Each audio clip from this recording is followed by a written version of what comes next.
Good evening, good afternoon, good morning, wherever, whenever you're watching. Welcome to the Power Platform Today show.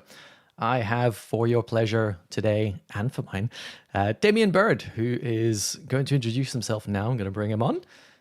Damien, hello. Please do introduce yourself. Hello, hello. Thanks for having me on, Reese. So my name is Damien Bird, also known as Damo Bird 365, depending on if you've watched my YouTube or seen me on a forum, etc. But I am a Power Platform cloud solution architect at Microsoft, and obviously spend a bit of time geeking out online, trying to help people solve their problems with the lovely low code platform we have. You do indeed. You do indeed. And so let's start at the beginning in terms of community for yourself. What, what is your involvement in the community? When did it start? Because certainly you have lots of interesting stories, but let's start with community. What do you think it is, and how did you get involved? Community is something I kind of stumbled into, to be honest. I think the first time we actually bumped into each other was at Southampton at the South Coast Summit back in It would have been, 2021. Was it? yeah. Was that 4 years ago? October. Yeah. So that was my first introduction to community. I'd probably been doing a few different solutions on the Microsoft forum from about March 2021.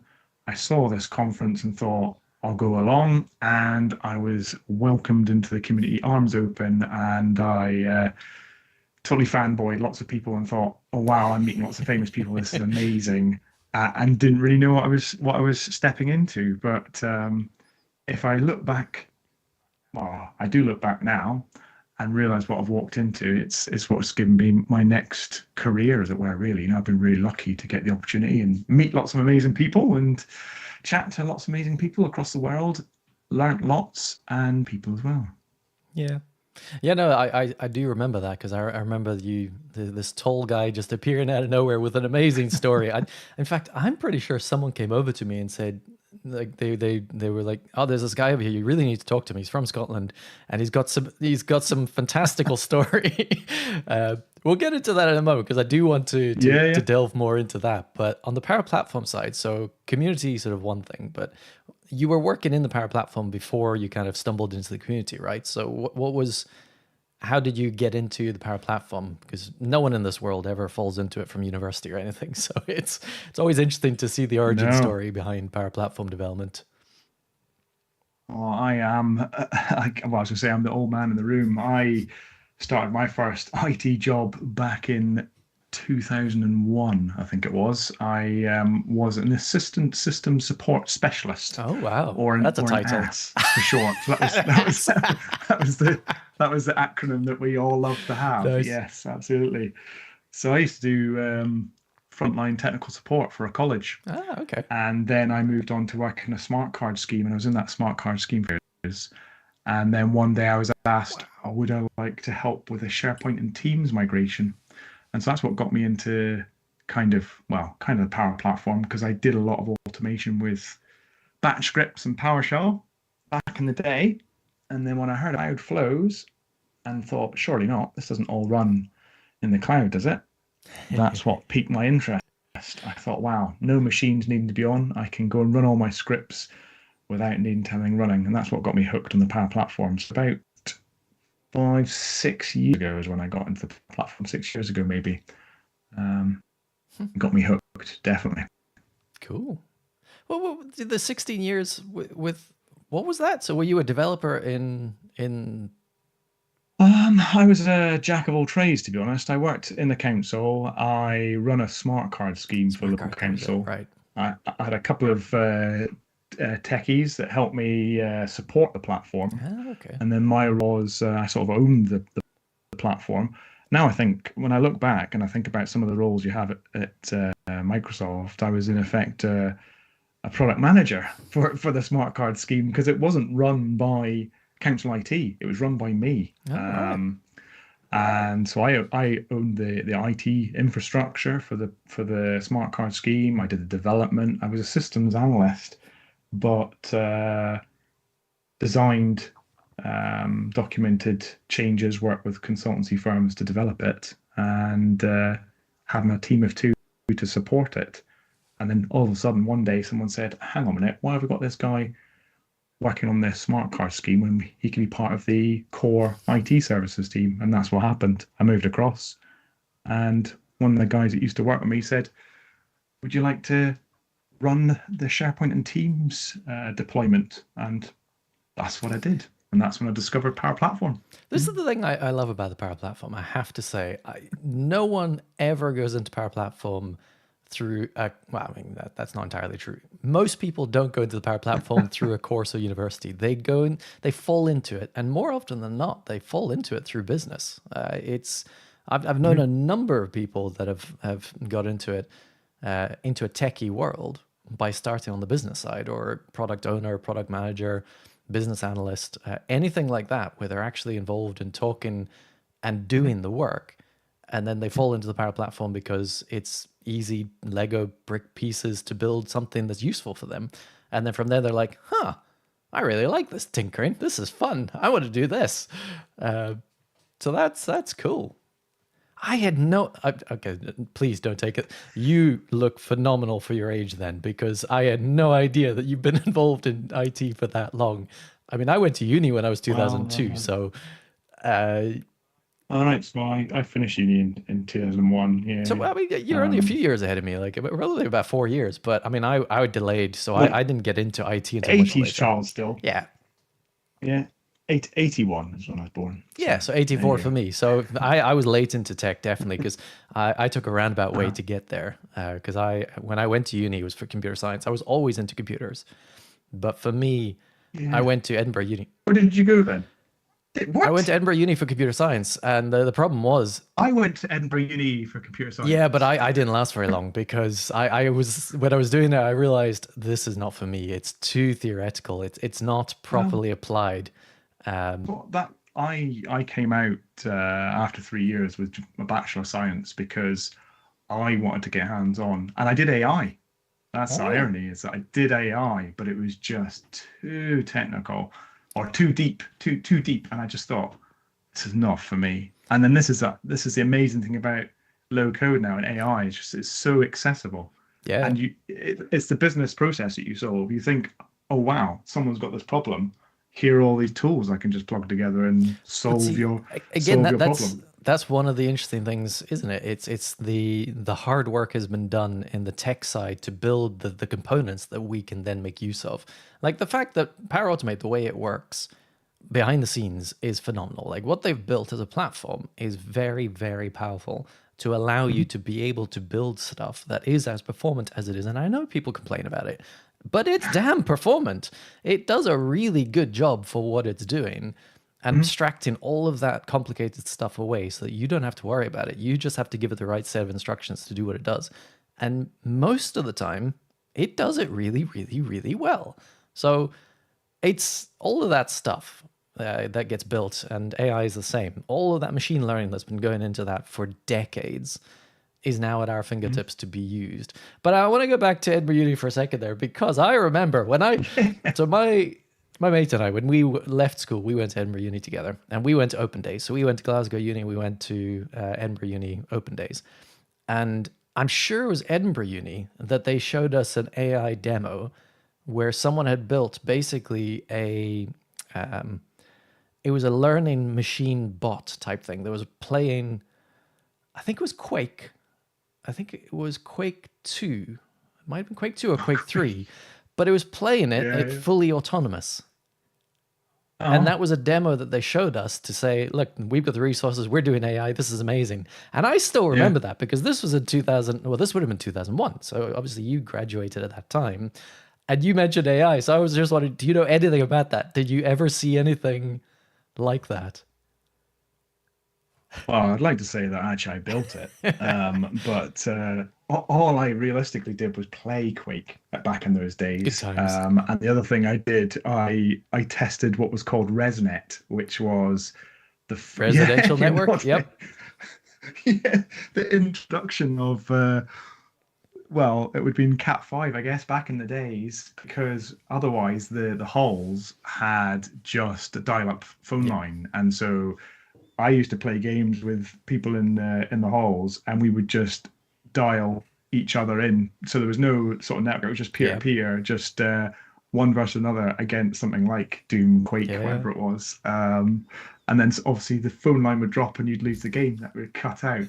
Um, That yeah, it's mad this is how for times have anyone that's changed. listening. Apologies if you don't have any connection to Edinburgh Uni or like forget about Power Platform for a moment because this is we went to Edinburgh Uni really on the strength of the background of Edinburgh Uni for one thing, like the computer science sort of department there, really good, but ResNet was a key consideration. That network because No, that was introduced quite soon before we came along. I think it was in 2001 Yep. because I tested it. I was a what was called a senior resident. So I looked after the students as it Hmm. was, but by taking them to nightclubs, etc. But Where were you? So you weren't but in. So that wouldn't have been in Halls. You would have actually Bayard, I was Kinnaird. at yeah, Pollock Public Halls. calls, I was in right? Pollock Halls in Bayard House. Ah, Yeah, right. Okay. back in the So day, we were on. from '98 to 2001. Nice. We were on Kincaid Court. We didn't do the. We didn't do the Halls stuff. It was the self. Well, the catered accommodation.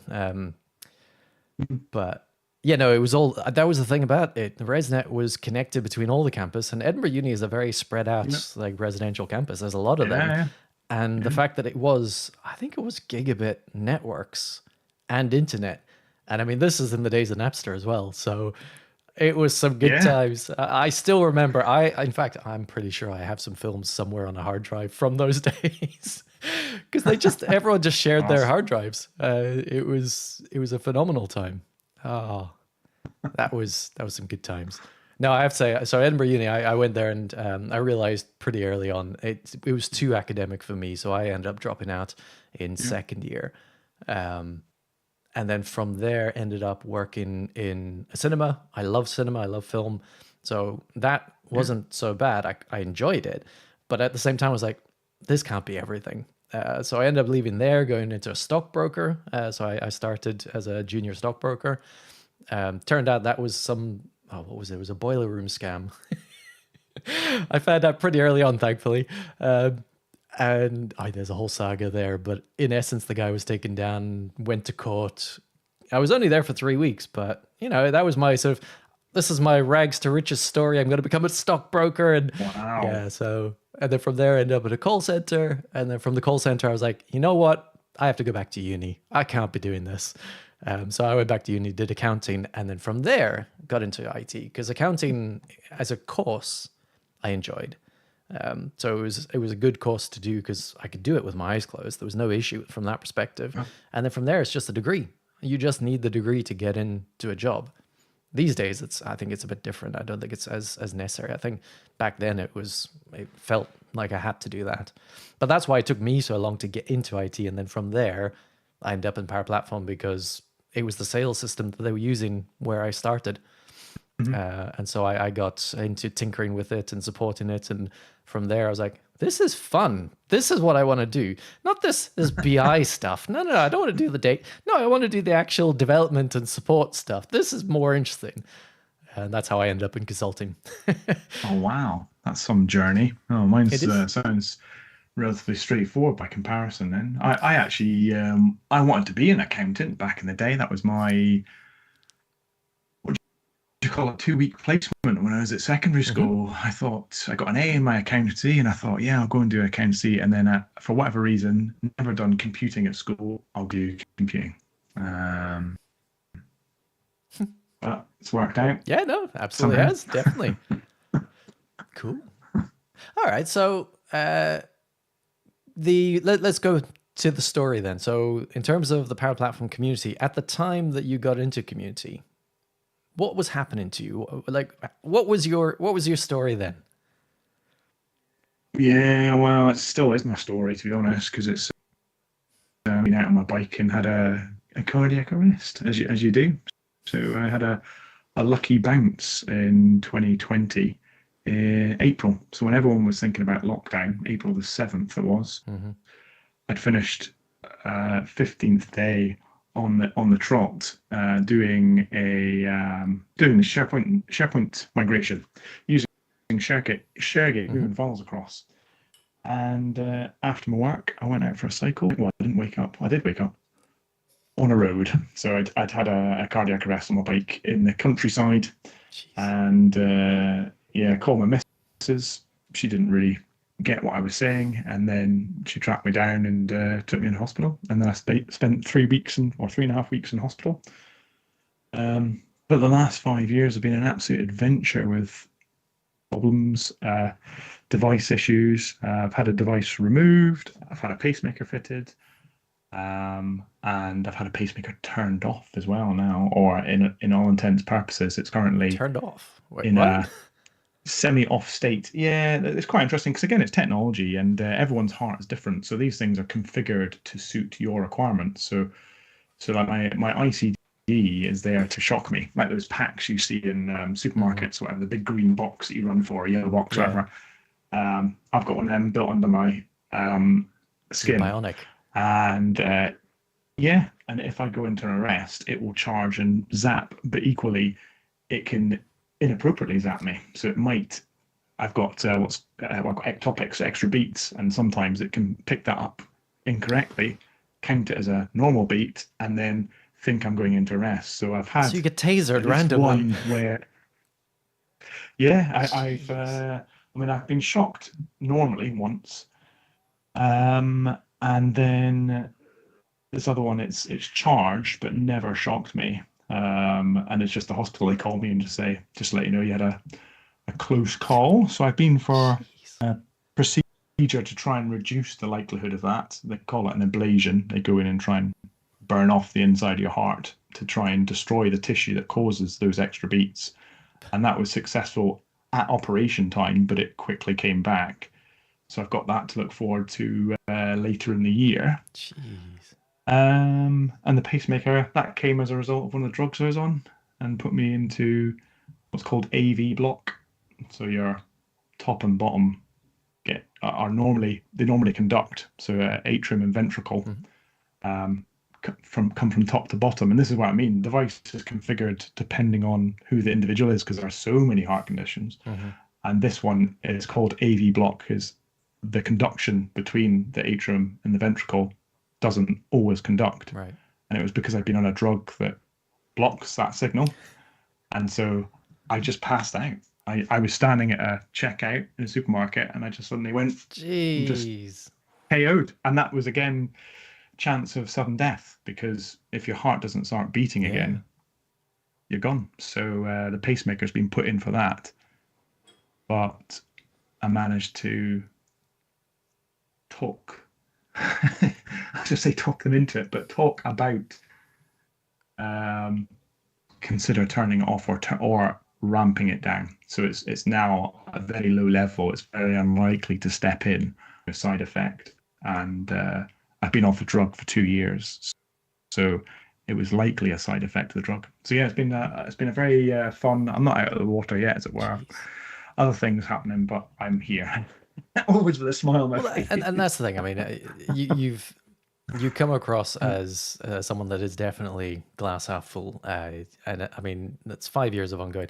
I assume this is kind of the rest of your life, is it? Like it's not. Oh Yeah. yeah.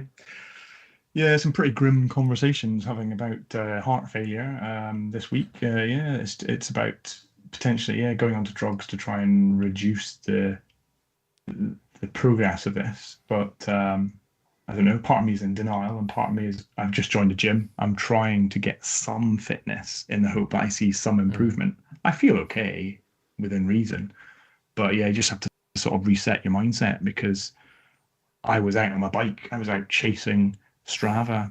I don't know if you ever used Yep. Strava or heard of Strava. Yep. So, you go out for a 5K run or whatever, and you want to try and beat your PB. That's what you're encouraged to do by these apps and stuff like that. And I've just had to get away from these things because, mentally it encourages you to do these things, and realistically, I can't. So it's been it's been a Mm. challenge, definitely, but I mean, that's why I mean, yeah, so I'm amazed by the first of all the cardiac arrest while you're cycling.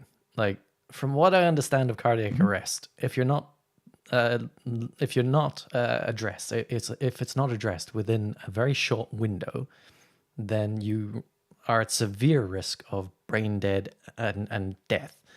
How is it that you One survived? in one in one in 1 in 10 survive. Yeah, it's called So sudden you're that cardiac true arrest. lucky Yeah, or person then. sudden cardiac. Yeah, well, that at the time, sort of, I guess the first 6 months, I was well, yeah, it would have been the first 6 months. I was not I felt that great Yeah. mentally, and thinking, I can't, this Mm. isn't me, in denial. This has happened.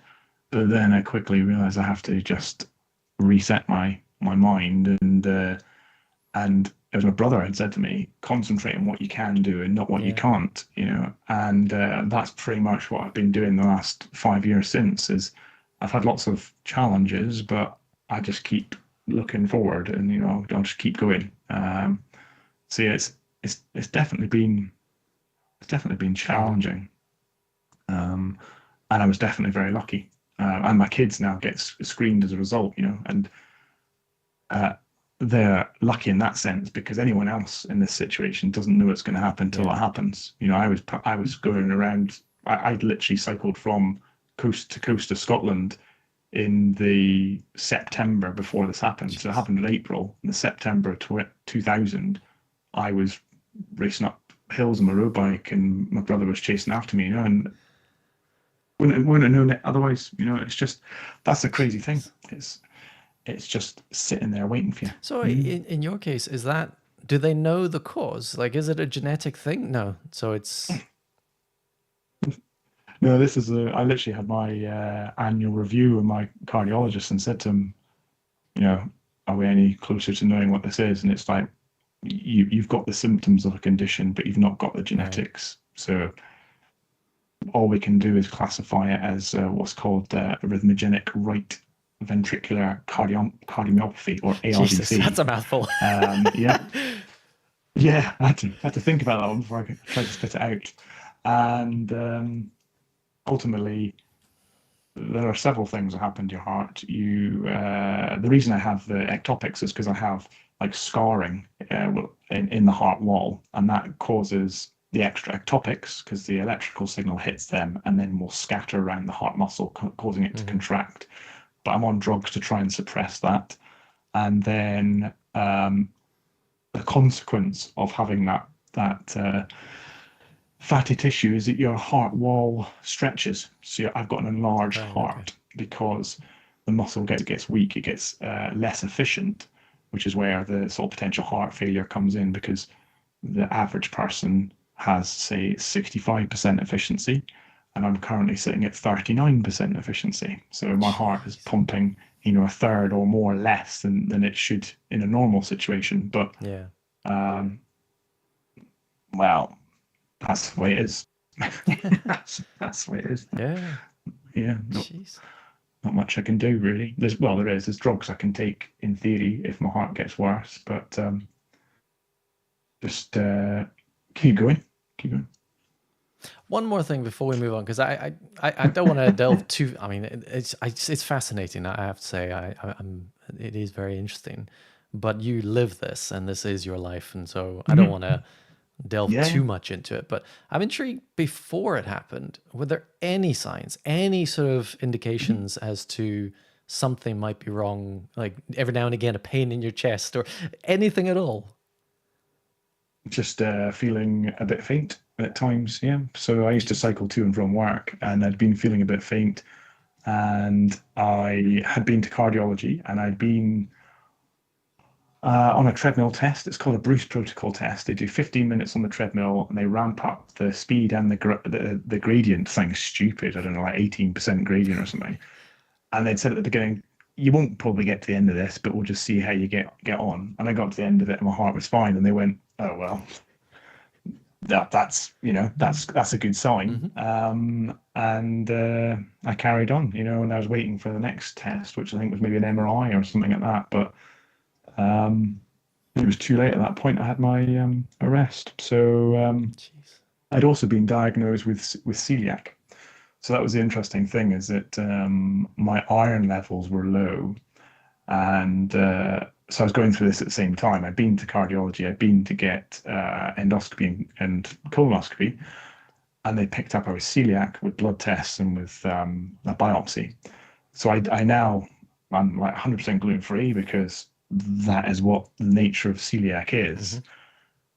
But I thought that explains it. Low iron, that's why I'm feeling dizzy. It was Hmm. like everything's coming together. But actually, no, you've got celiac and you've got a dodgy heart. Yeah. So whether the two are related or not, don't know. Jeez. One day maybe we'll know. But right now, yeah, Jeez. that's the way it is.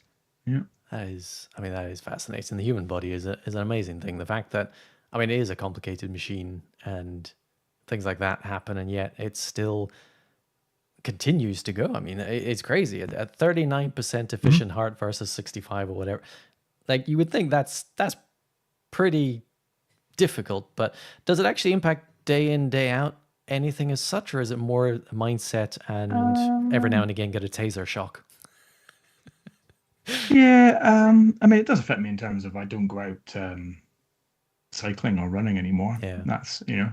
And that's sort of a balance I have to have, is that I could go chasing after running and cycling, but that could then damage my heart for Yeah. condition, and it could also cause a shock. And if that causes a shock, there's a consequence of a driving ban for six months, or potentially DVLA Mm. challenging it and keeping me off of the road for longer. So it's quite a balance really of feeling good and making sure I don't get a shock, because I live out in the countryside, and not having a car, huge consequence of that when you've got a young family as well, so it's Yeah. it's more than just my life I'm having to think about as well. So Jeez. yeah. All right. Well, let's move on to happier side. I mean, part of that was just that introduction to how I met you at that time. But also, Yeah, yeah. were you not using Power Platform at the time to measure something? Am I getting that right? Were you connecting it to a device and using it to measure, or is that no, no? Okay, forget that No, then. I joked at one point about using. I mean, my device is connected to the cloud, so I joked about creating Power BI reports, but realistically, I don't get access to that data. I think it's in Germany or something like that. I had to sort of sign a disclaimer, but I don't have access to the data. That's Not mad. like an It's Apple your Watch. data. Yeah, I know. Yeah, I know. That's crazy. All right. Yeah, So okay. So the community. So I remember certainly at South Coast, you were networking, speaking to people, lots of people. Loads of people were very, very interested because you came with that story. yeah. What happened next? Like, what was the from that point? Did you just go straight into doing speaking? Did you do like because I know you're a YouTuber as well. So when did that Mhm. kick into to drive? So I'd started that in March 2021, because it's just over four Okay. years now I've been doing this. So it was October 2021 that I went to South Coast, Hmm. and probably at that point I might have reached maybe, I don't know, I don't even know if I had 1,000 subscribers at that point, but it was just a distraction really for me, was to try and do some videos to give me a new focus away from the sport. Hmm. And I guess the thing that opened my eyes was meeting. I don't know how far in Chris's career, Chris Huntingford, for instance, how far on he was with, but it's meeting people like that. His wife Kiki, and also Donna Sarkar. I met Stuart Ridout.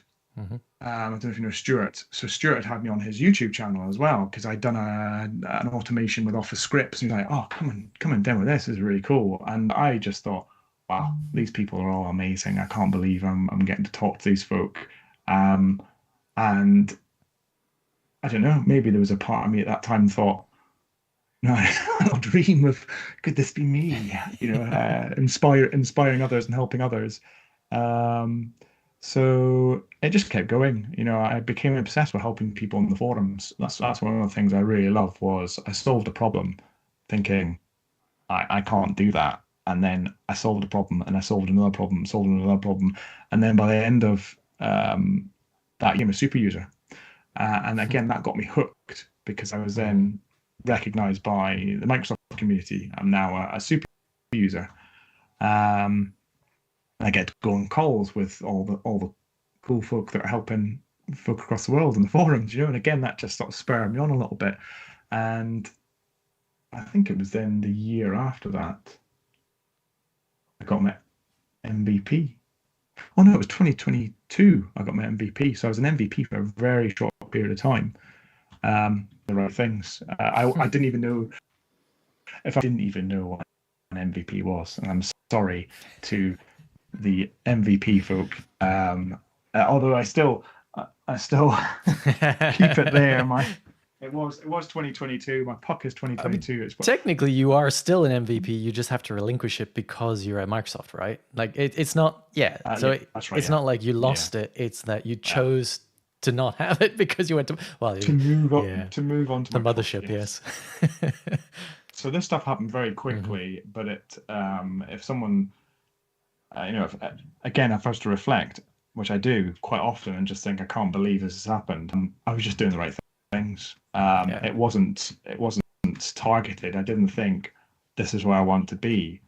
But if someone had said to me 20 years ago when I was at uni in Edinburgh, would you like a job at Microsoft? I'd have gone, yeah, but I'm not clever enough for that. so, so it's just paid off doing all that work, doing that effort on the forums and stuff, and networking with people and having conversations and learning. Microsoft is all very much about growth mindset, so just constantly challenging yourself. But I was already in that mindset because I just wanted to learn this new stuff, and I still do want to learn it because it's what keeps you interesting, makes life interesting. It is interesting actually listening to you talk. So you were talking about personal bests in running and cycling, and Yeah, that had to be yeah, replaced because of what happened.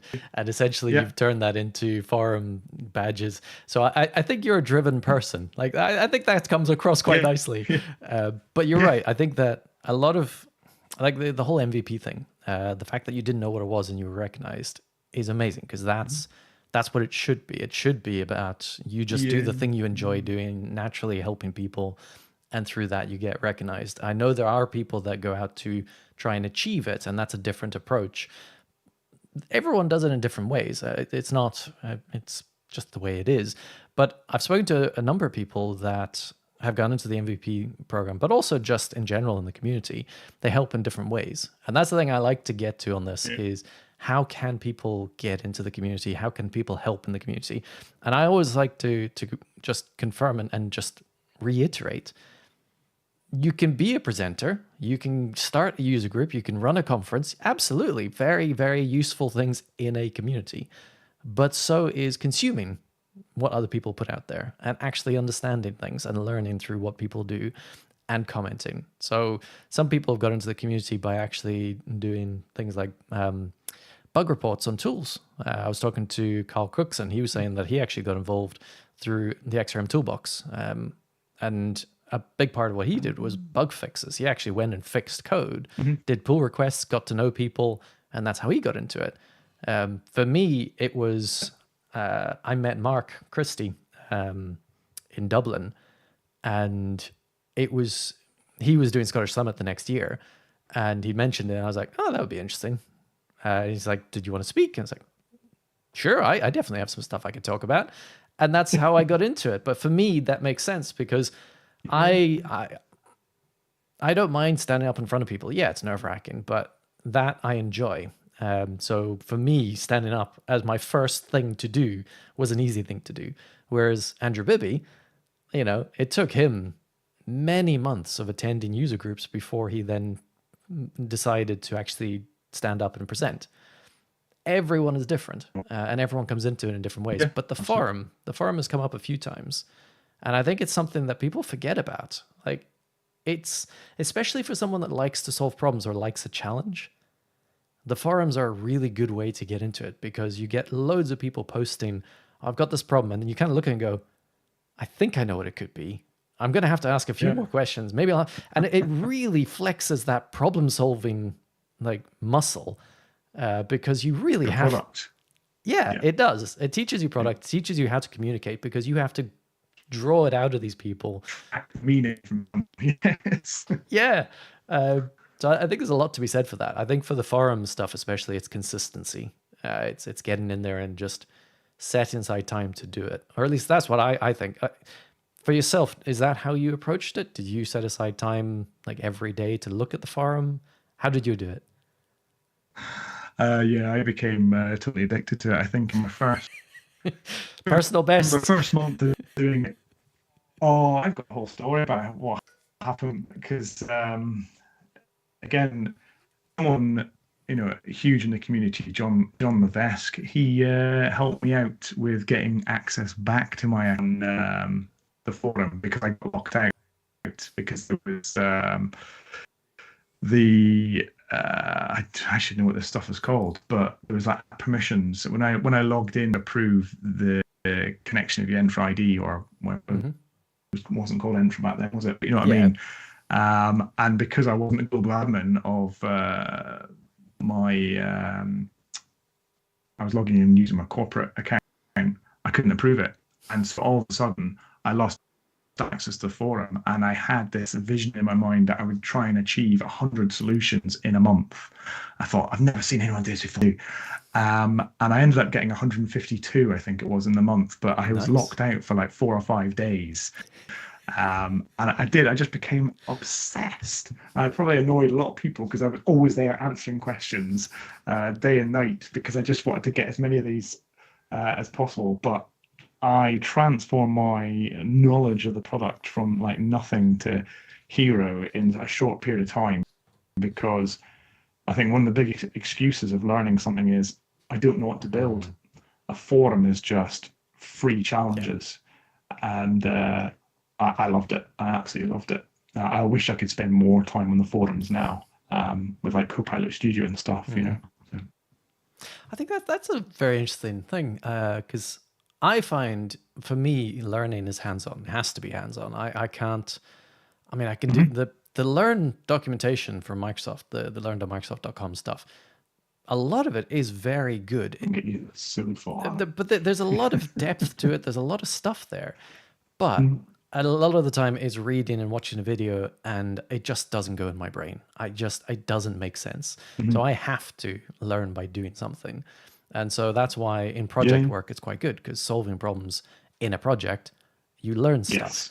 Um, You've got no choice yeah, but to. it's one of Yeah. the reasons I actually left a partner a while back because I was working on a project and I could just see that I was going to be on that project for 3 or 4 years. Like it was just that kind of project. There was no way I was going to get on anything else. And I was like, I have to leave this. I Yeah. need to be somewhere where I'm doing 3 or 4 months of a project. I can't be on Mhm. long term projects because I'm not getting enough challenges. And just Yeah, become exactly. furniture. Yeah. But the Mhm. forums is a good way to do that. And again, it's that sort of problem solving Oh thing yeah. because every like I don't know anyone out there if you've never gone to the forums, go to the forums. It is interesting to look at. There's a lot of stuff there, and if you want to give back, it is a good way to do it um, because there is always people looking for help there. And some of it can be very simple, and some of it you might end up repeating the same thing over and over again because people will be posting the same questions. But a lot of it is just Mhm. trying to understand what the person is saying. And then from there, go off and test. Well, I can solve it this way. Here's an answer. But as you say, Damien, it's they say that to learn something, you truly like to truly learn something, you need to be able to teach it. I would argue the same thing Mhm. applies to learn something if you can fix it and communicate the fix. It's the same idea. You're essentially teaching someone how to solve a problem. Um, yeah, no, it's so. How long were you doing that? Do you know sort of how many weeks or months you were consistently doing that? Um, from March probably through to March 21 through to about May, June 22. So about what 15, 16 months, something like that. And the reason it kind of took an abrupt end is because when I joined Microsoft, I had my super user taken off me as well, and that was like a really Oh, sad that's harsh. moment They take that where I off was as no well. longer. Yeah, so I'd solve things on the forum, and that wouldn't come up as Damien Bird super user. And I'm thinking, I've worked really hard for this. So yeah, that was a bit of a sad moment for me because I've still put in the same volume of contributions, but we don't have that same recognition Huh. internally. So yeah, that killed it off a little bit. But now I just help generally on more so on Reddit Mm. forums, to be honest. And you see like Matthew Devaney, he's helping on there. You got Shane Young, who's put, he's on there as well. So the folk that you think of, higher in the community and what they're contributing, they're still out Mm. on forums. And if you look further back, you'll see that they were on the forums 2 years before me on the Microsoft forums, so that there is like a natural progression, it's a good Mm. place to start and to learn and to connect with people and to be recognized. Forums, Well, so do it. that sort of naturally transitions as well. So the YouTuber side of stuff, because I know that you do videos. You on LinkedIn, YouTuber is actually the one of the first things you actually put in your little tagline. So Yeah, it's obviously an yeah. identity you hold true to. Now, is it fair to say that the forums helped with that? Because I assume you must have got a few video ideas out of solving some of those problems. Absolutely. Again, like in terms of trying to think of ideas, it's getting more and more Mm. difficult, to be honest, because I'm spending less time, well, definitely less time on forums, but each weekend is trying to think of a new thing to demonstrate. And at the moment, unfortunately, I don't know if it's me, but or everyone else, but the trend of AI, you're trying to demonstrate AI use cases, and quite often pushing the the low code platform because it is evolving Mm. so quickly. So you've got the next idea, things literally dropping as you're testing and demoing them. And at times I think maybe I should just sit back and go back to doing what I'd consider to be straightforward solutions, but there's more interest in those things potentially because that is a larger audience rather than just that niche of what's coming around the corner in six Yeah. months' time. But it's more fun at the moment for me. It's like having new toys, new Lego, whatever. It's oh, this is new. I want to play with this and learn about it. Uh, but no, it definitely helped again to get ideas, writing blog posts, featuring on the patterns and Oh yeah. practices calls, the weekly calls. That was something else. I did I ever speak? I don't think I ever spoke on them, but I got access to the. Um, I was a guest poster. So again, through community, Mhm. Louise Fries, she gave me access to the forum, and that is a crazy thing. Is like all these opportunities just opened from connecting with people on LinkedIn, but not just connecting, having a Yeah. conversation with these people and a little introduction. This is what I do. This is my interest. Oh, Damien, 6 months later or 3 months later, would you fancy doing this? Would you fancy coming on my YouTube? Would you fancy doing a demo? Would you like to be a speaker? So these things came about as creating connections and just growing reputation. It didn't happen overnight. I didn't suddenly just go, I want to do all this stuff. It's been 4 years of hard work um, and luck. I still think a lot of it's doing luck, to be honest. Well, you But are that 1 in 10 that survives a cardiac it's arrest, so you are a lucky person inherently, the, you could say. incredibly lucky. Yeah, absolutely. Oh, Yeah, yeah. this has been a phenomenal chat. We are at time. That has flown by. I could easily Oh, talk to you for another 45 minutes to easily many hours, and I'm sure we will at the next conference I see you at. Uh, but I do like to yeah. finish on some rapid fire questions, so we'll go through those. Uh, Oh, so, okay. what's your favorite Power Platform service? Oh, well, that's got to be Cloud Flows, clearly, isn't it? Maybe slightly torn now because there's agent flows and it's a pay-as-you-go model, But definitely automation. It's always been Yeah, that makes automation. sense. I kind of called it. I figured that might be the case. Favorite conference? Favorite conference? Oh gosh, maybe I should be saying like the Scottish Summit. I have enjoyed going to the Scottish Summit and also the Mhm. South Coast Summit. Um, It's the first one that comes to oh, mind. Don't worry. No one will be precious. It's absolutely fine. I've been to, I've actually really enjoyed the European. conference, European Power Platform Conference, because I think the organisers are fantastic. They're all Yeah. a great bunch and really approachable, really fun. And it's a well organised event. So at the moment, I'm going to go with the European Power Cool. Platform That had a Conference. shout a couple of weeks ago, I think it was. It's one of those ones that I Yeah. know has been around for a while. I've never been, but it's grown, or at least I've been much more aware of Oh, it go to it. more Yeah. Yeah. recently because it's a traveling one, so it's not set in one place, which is quite cool as Yes, well. that's right. Cool. Yeah. Last music you can remember listening to.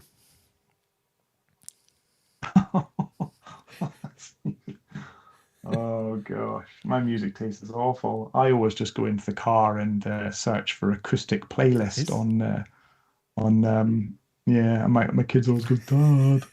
Um, it's probably gonna be like something ridiculous like Harry Styles or something like that. I have no clue. I've got really poor music taste, and my kids will vouch for that because I don't really care as long as it's chilled out. it's I'm funny, happy. like I don't listen to a huge amount of music generally around the house. I put it on when I'm working quite often, especially when I'm programming. I like having something on. And more often than not, I just stick on a YouTube playlist thing, and it almost always ends up playing Green Day, Offspring, Papa Roach, Linkin Park. These are the things I grew up with, and it always falls back to that. But Oscar, my son, has not really felt my musical interest yet because he doesn't see that. Okay. Whenever we're around, Uh, it's I'm listening to podcasts or we're watching TV. So yeah, it's an interesting one. It'll be interesting to see if he does where he gets to on music. But yeah, cool. Podcast. well, this is how bad I am. I never remember what I've been to see, but I went to see Green Day at the European Power Platform Nice. Conference. They were through in Vienna, That's cool. so I That did is that. cool. Yeah. I was supposed to go and see them actually live. I don't go to music live generally because to be honest, I don't know, I'm just too much of an old fuddy duddy. I just can't be bothered most of the time. But I have been to a few gigs, and the last one I went to was pretty reckless. That was really good. And Counting Crows in the past. So my music is eclectic, let's say. Wow. Yeah. Yeah, no, it is good to go to live music every now and again. I'm definitely not someone that goes regularly. Podcasts or TV? Probably TV, to be honest. I often just sit in front of TV. I find it's sometimes just nice to turn your mind off. But like I said before, the cinema, I've always loved movies, TV production. So I find Mhm. I love TV, but I also fall into podcasts that talk about making movies. But also I watch a lot of All actor right. on actor stuff on YouTube. There's so many interviews where they get Mhm. actors talking about their experiences. I love that stuff. I lose hours to that stuff. Like Yeah, insider yeah. information. Inside Yeah, it's quite baseball. I interesting. love it. It's brilliant. If you had 2 hours with no other responsibility, what would you do?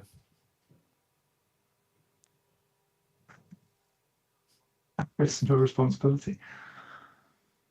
Sometimes I think it'd be quite nice to have 2 hours with the missus and not three kids running around going, Dad, Dad. Probably go for a Starbucks for not actually, drop the coffee brand, but go for a coffee with the missus for a couple of hours and just get some peace Nice. would be quite nice. That is nice. Sorry, I swear I heard thunder. It does look like it's still. Yeah, either that or someone's just dropped a whole bunch of boxes. I'll go find out in a moment. Books. Yeah, Amazon to delivery. be honest, I was just going to say it's too late for that, but actually, we did have one delivered at 10 o'clock the other day. 10 o'clock at night. Jeez. Books or audiobooks? I've got two more. Oh, probably audiobooks, actually. I think I've probably changed from books to audiobooks recently. I think Yeah. Just means I can listen to it fast. I can do something else, like pot around the garden yeah, and yeah, listen. I can feel that. Last one, glass half full or half empty? Well, I'm a half full kind of guy. Everything's positive, generally. Maybe not, but I mean, this is the thing. yeah. It's been wonderful to talk to you, Damien. It's always good to catch up with you again, and I look forward to the next time that we do. And yeah, no, you are amazing. You do good work, wonderful work, and you always do it with a smile on your Cheers. face. You're one of the happiest people I meet. So yes, keep doing it. Wonderful. Thank you very much, Damien. Thank you everyone for watching, and I will see you all at the next one. Good night. Cheers.